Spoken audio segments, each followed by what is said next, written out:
Finally tonight, a special comment about President Clinton's interview. The headlines about it are, of course, entirely wrong. It is not essential that a past president, bullied and sandbagged by a monkey posing as a newscaster, finally lashed back. It is not important that the current president's portable public chorus has described his predecessor's tone as crazed. Our tone should be crazed. The nation's freedoms are under assault by an administration whose policies can do us as much damage as Al-Qaeda. The nation's marketplace of ideas is being poisoned by a propaganda company so blatant that Tokyo Rose would have quit. Nonetheless, the headline is this. Bill Clinton did what almost none of us have done in 5 years. He has spoken the truth about 9/11 and the current presidential administration. At least I tried, he said, of his own efforts to capture or kill Osama bin Laden. That's the difference in me and some, including all of the right-wingers who are attacking me now. They had 8 months to try. They did not try. I tried. Thus, in his supposed emeritus years, has Mr. Clinton taken forceful and triumphant action for honesty and for us. Action as vital and as courageous as any of his presidency. Action as startling and as liberating as any by anyone in these last 5 long years. The Bush administration did not try to get Osama bin Laden before 9/11. The Bush administration ignored all the evidence gathered by its predecessors. The Bush administration did not understand the daily briefing entitled Bin Laden Determined to Strike in U.S. The Bush administration did not try. Moreover, for the last 5 years, 1 month, and 2 weeks, the current administration, and in particular the president, has been given the greatest pass for incompetence and malfeasance in American history. President Roosevelt was rightly blamed for ignoring the warning signs, some of them 17 years old, before Pearl Harbor. President Hoover was correctly blamed for, if not the Great Depression itself, then the disastrous economic steps he took in the immediate aftermath of the stock market crash. Even President Lincoln assumed some measure of responsibility for the Civil War, though talk of Southern secession had begun as early as 1832. But not this president. To hear him bleat and whine and bully at nearly every opportunity, one would think someone else had been president on September 11th, 2001, or the nearly 8 months that preceded it. That hardly reflects the honesty nor manliness we expect of the executive. But if his own fitness to serve is of no true concern to him, perhaps we should simply sigh and keep our fingers crossed until a grown-up takes the job 3 Januaries from now. Except for this. After 5 years of skirting even the most inarguable facts that he was president on 9/11, and he must bear some responsibility for his and our unreadiness, Mr. Bush has now moved unmistakably and without conscience or shame towards rewriting history and attempting to make the responsibility entirely Mr. Clinton's. Of course, he is not honest enough to do that directly, as with all the other nefariousness and slime of this, our worst presidency since James Buchanan. He is having it done for him by proxy. Thus, the sandbag effort by Fox News Friday afternoon. Consider the timing. The very same weekend, the national intelligence estimate would be released and show the Iraq war to be the fraudulent failure it is. Not a check on terror, but fertilizer for it. The kind of proof of incompetence for which the administration and its hyenas at Fox need to find a diversion in a scapegoat. It was the kind of cheap trick which would get a journalist fired, but a propagandist promoted, promised to talk of charity and generosity, but instead launch into the lies and distortions with which the authoritarians among us attack the virtuous and reward the useless, and don't even be professional enough to assume the responsibility for the slanders yourself. Blame your audience for emailing you the question. Mr. Clinton responded as you have seen. He told the great truth untold about this administration's negligence, perhaps criminal negligence, about bin Laden. Mr. Clinton was brave. Then again, Chris Wallace might be braver still. Had I, in one moment, surrendered all my credibility as a journalist and been irredeemably humiliated as was he, I would have gone home and started a new career selling seeds by mail. The smearing by proxy, of course, did not begin Friday afternoon. Disney was the first to sell out its corporate reputation with The Path to 9/11. Of that company's crimes against truth, one needs to say little. Simply put, someone there enabled an authoritarian zealot to belch out Mr. Bush's new and improved history. The basic plot line was this: because he was distracted by the Monica Lewinsky scandal, Bill Clinton failed to prevent 9/11. The most curious and in some ways the most infuriating aspect of that slapdash theory is that the right-wingers who have advocated it, who try to sneak it into our collective consciousness through entertainment, or who sandbag Mr. Clinton with it at news interviews, have simply skipped past its most glaring flaws.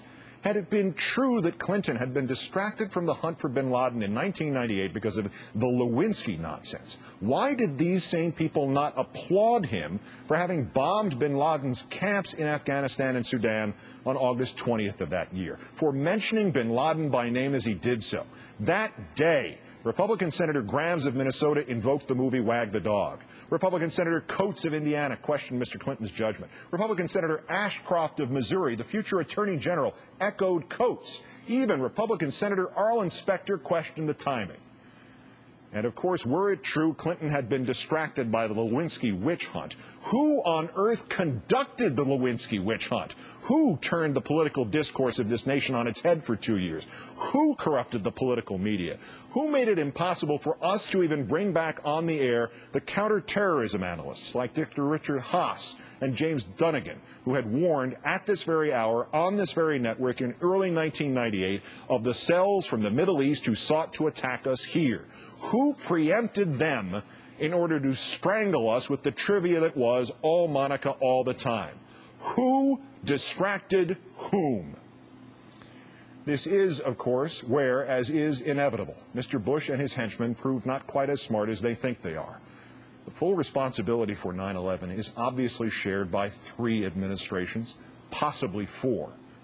But Mr. Bush, if you are now trying to convince us by proxy that it's all about the distractions of 1998 and 1999, then you will have to face a startling fact that your minions may have hidden from you.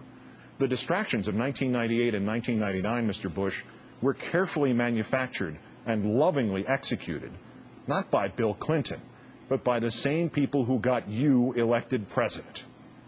Thus, instead of some commendable acknowledgement that you were even in office on 9/11 and the lost months before it, we have your sleazy and sloppy rewriting of history, designed by somebody who evidently read the Orwell playbook too quickly. Thus, instead of some explanation for the inertia of your first 8 months in office, we are told that you have kept us safe ever since, a statement that might range anywhere from 0 to 100% true. We have nothing but your word, and your word has long since ceased to mean anything. And of course, the one time you ever have given us specifics about what you have kept us safe from, Mr. Bush, you got the name of the supposedly targeted tower in Los Angeles wrong. Thus was it left for the previous president to say what so many of us have felt, what so many of us have given you a pass for in the months and even the years after the attack. You did not try. You ignored the evidence gathered by your predecessor. You ignored the evidence gathered by your own people.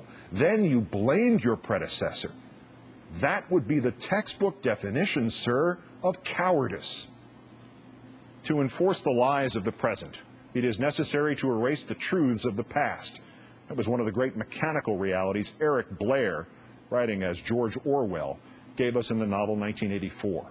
The great philosophical reality he gave us, Mr. Bush, may sound as familiar to you as it has lately begun to sound familiar to me. The party seeks power entirely for its own sake. We are not interested in the good of others. We are interested solely in power. Power is not a means, it is an end. One does not establish a dictatorship to safeguard a revolution. One makes the revolution in order to establish the dictatorship. The object of persecution is persecution. The object of torture is torture. The object of power is power. Earlier last Friday afternoon, before the Fox ambush, speaking in the far different context of the closing session of his remarkable global initiative, Mr. Clinton quoted Abraham Lincoln's State of the Union address from 1862. We must disenthrall ourselves. Mr. Clinton did not quote the rest of Mr. Lincoln's sentence. He might well have. We must disenthrall ourselves, and then we shall save our country. And so has Mr. Clinton helped us to disenthrall ourselves and perhaps enabled us, even at this late and bleak date, to save our country. The free pass has been withdrawn, Mr. Bush. You did not act to prevent 9/11. We do not know what you have done to prevent another 9/11. You have failed us, then leveraged that failure to justify a purposeless war in Iraq, which will have all too soon claimed more American lives than did 9/11. You have failed us anew in Afghanistan, and you have now tried to hide your failures by blaming your predecessor. And now you exploit your failure to rationalize brazen torture, which doesn't work anyway, which only condemns our soldiers to waterboarding, which only humiliates our country further in the world, and which no true American would ever condone, let alone advocate. And there it is, sir. Are yours the actions of a true American? I'm Keith Olbermann. Good night and good luck.